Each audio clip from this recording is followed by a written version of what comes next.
the first question that you're going to ask yourself is, who is this portfolio for? Like, who am I trying to attract? What type of hiring manager and what type of role do I want this portfolio to drive me towards? So if you can answer that question, then the rest of what goes in your portfolio becomes a lot more clear and direct towards, reaching your end goal, which is whatever type of industry and role that you want to have as an instructional designer or an e-learning developer. But all of that aside, let's say you just generally want to be both an instructional designer and an e-learning developer. And so if that's the case, I would just tell you that the minimum viable portfolio that you want to have that'll cover your basis is if you have 2 to 3 e-learning samples. One can be a simple RISE course, and then you want 2 other ones in some type of e-learning authoring tool that is current with the industry. So like Articulate Storyline, Adobe Captivate, Evolve, whatever, EdApp, any of those kinds of tools are fine. So you want a couple of those e-learning pieces. And then after that, you also want to include instructor-led training, because so much of what we do create is also still instructor-led training, whether that's in person or it's virtual instructor-led training. And so you want to have a presentation deck, a facilitator guide, and a participant guide. And that will that all can fall under instructor-led training. And you want to include that in your portfolio because, just like with e-learning, you want to prove that you can create those deliverables and you can prove that and demonstrate that you can do the work. Same thing for that instructor-led training.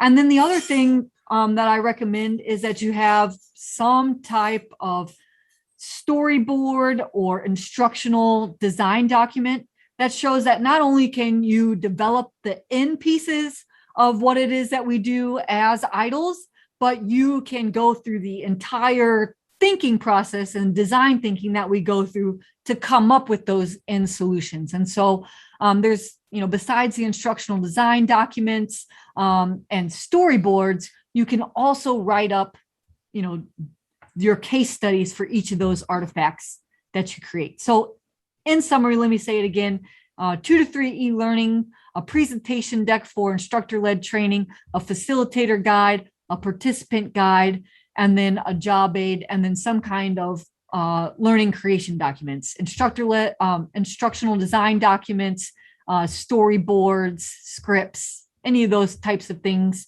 that you use, to essentially like make the sausage. If you can show some of those back end pieces in your portfolio, it'll just give another stamp of authority that you not only know how, but you can demonstrate it right there in your portfolio.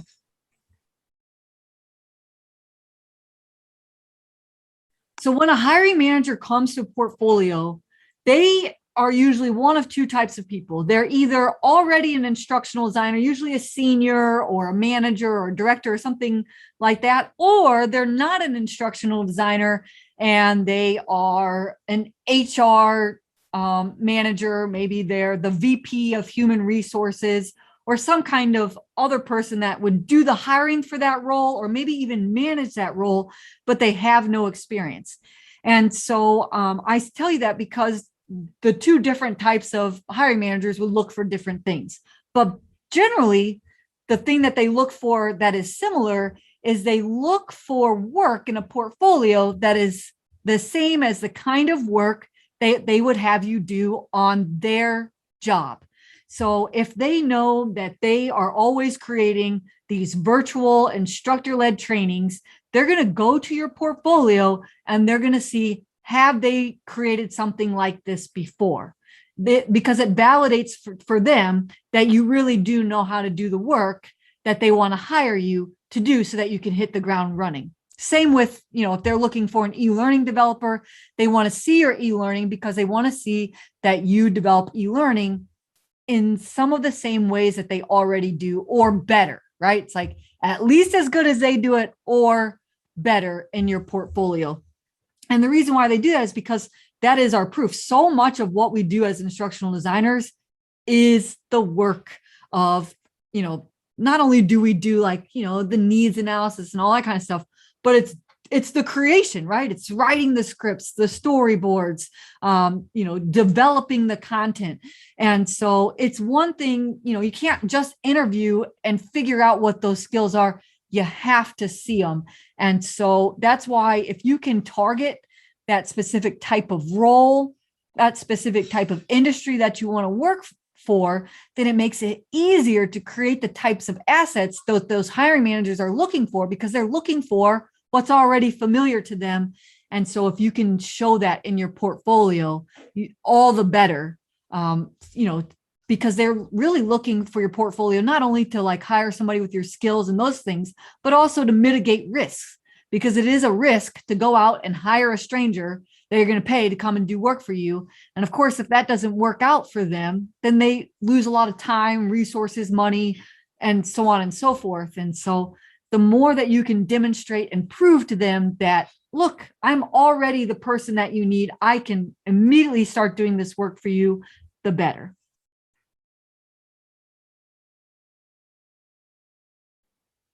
Oh my gosh, there are so many fantastic portfolios that I've seen come through the IELTS Courses Academy. Can I screen share a few of them? Or do you want me to just say? Up to you. Up to me? Well, I would love to just show a few of them, because it's so much better to just see them than for me to just describe what they are. So if you come to ielcourses.com/portfolios, you can see a lot of our student portfolios, and there's been some great ones that I've seen. So Reza Paris is one example of a portfolio that I really like. As you can see right here, she says exactly who she is, what she does, and then what she can do for the person. Now, this is a freelancer portfolio, so maybe it looks a little bit different than if you are applying directly to work full-time, but I think that it's still valuable to see how clean it is. So here's what it is that she does. You see like there's nice little icons, it's kind of grouped together, and then you go into going ahead and seeing the samples. So I like her portfolio because you can see it inside of these mock-up images, right? And that just gives it a more professional look to the course. And that's really what you want to show up as. You want to show up as a professional. And so we can go look at her portfolio asset here. And then you can see that you get to drill down more into it. Here's a little screenshot. She gives the challenge, the solution, the result. I mean, it's not really a full case study here. So, maybe I should have pulled up one that gave a better case study, but you can see that the pieces are there. And then you can go ahead and you can practice. Well, oh, here we go. We can see some of the images inside. So I think it's a good example of how you don't even have to show the whole course, maybe necessarily, if you have enough pieces in here. You can just show some of the different screenshots. And so I haven't gone all the way through hers, but I really just kind of like the way that it's all laid out. And then another one that I really like is Mallory Steele's portfolio. And you can see that each of them have their own their own personality, but there is something that kind of ties them together into being those standout portfolios. The visual design is clean, the copy is clear, and the design thinking is evident, right? And so here it is. There's those mock-ups right there, e-learning development, instructor-led training development, video development. I can go to the videos and I can see a whole little library of example videos that she's created. Same with her e-learning development. I can see different examples of what's been created here, and I can even go and view the project. What's also nice about her is, so Mallory is one of those freelance instructional designers. Underneath the projects, she has work with me, right? She has an immediate call to action. And so that's something that stands out as far as hers goes. And she includes instructional writing. All right, so you can see the different quizzes that she wrote, You can see some scripts in here. And then, of course, she wrote the scripts for the video, so those are included as well. So you can actually repurpose different pieces of your portfolio into other sections of your portfolio. So say, for instance, you build a full e-learning course and you include videos and you have interactions and you have storytelling, all in that same e-learning. You can also take those same pieces out, bust them out, and fill up your portfolio and make it more robust just by creating one e-learning course and then taking out the pieces of it and putting them under different categories in your portfolio. And then I have one more that is one of my favorites, and that is Idol Mentor Amanda McCroskey's. And you can see hers right here when it loads.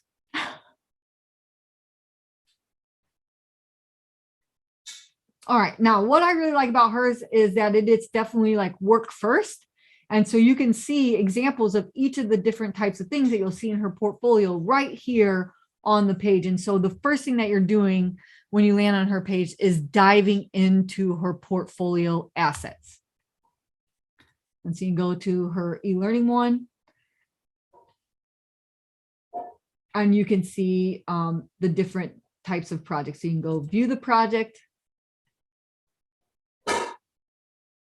And then here it gives the full case study, the development time, the tools, her role, the summary. Now, this is a better example of what a case study looks like. The summary, the challenge, the solution, and the results. And then, of course, you can see the course itself.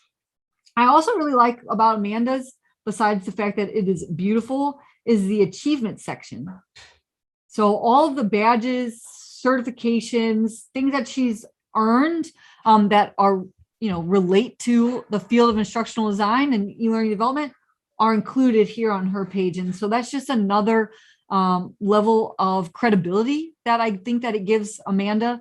And I think the other thing that I just would like to point out is that her portfolio, the way that the website itself is designed, is an asset in itself, right? So Amanda demonstrates not only can she create all the different assets that we create as instructional designers, the scripts, the videos, the e-learning, all those kinds of things, she can also build a beautiful website. And e-learning courses, really, as far as like the user interaction and the look of it, they're mini websites. And so when you showcase a website that is well done as your portfolio, you're also signaling to that hiring manager that you don't just do these things well. You do anything that's related to this digital technology, you can do it well. And that's very valuable in an employee.